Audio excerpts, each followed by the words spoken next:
Welcome again to Joel's Jewels, your monthly maintenance report. Let's go inside and speak to Joel this week. Let's see what he's got to say. Come on. All right, load-bearing walls. That's going to be a part of today's topic.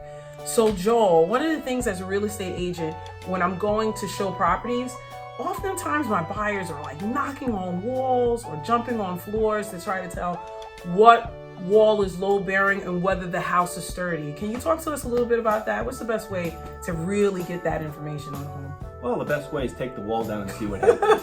But realistically, load-bearing walls, it's called the load path on the home.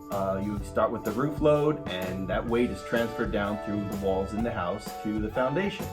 So what you need to do is determine where the load is on the home and what is in fact the load-bearing wall. The easiest way is with house plans. If they're available, engineer or an architect review that and see what wall, what section you want to remove and how to do that. And also, I can walk through a house and determine what's stacked above it. If it's an interior wall, chances are it might not be a load bearing. If it's running parallel to the house, where the beams are, you can probably determine what needs to be removed.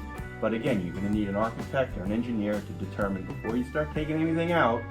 Make sure you're doing it properly, because you don't want to have a problem with something that's going to be a disaster. You want to make sure that you do it properly, and the expertise of an architect or an engineer to determine it. Okay, great. Now I have another question. As I mentioned earlier, sometimes buyers jump on the floor. Does that really tell you anything? No, it doesn't tell you anything. It's like kicking tires when you buy a car. It doesn't do anything. A floor has a natural bounce to it, no matter what framing it is, whether it's concrete or steel or wood. It has a natural bounce to it. Have you ever been on a bridge and you stopped on a bridge in traffic and you feel your car shaking a little? Mm-hmm. That's the bridge flexing. That's what it's designed to do.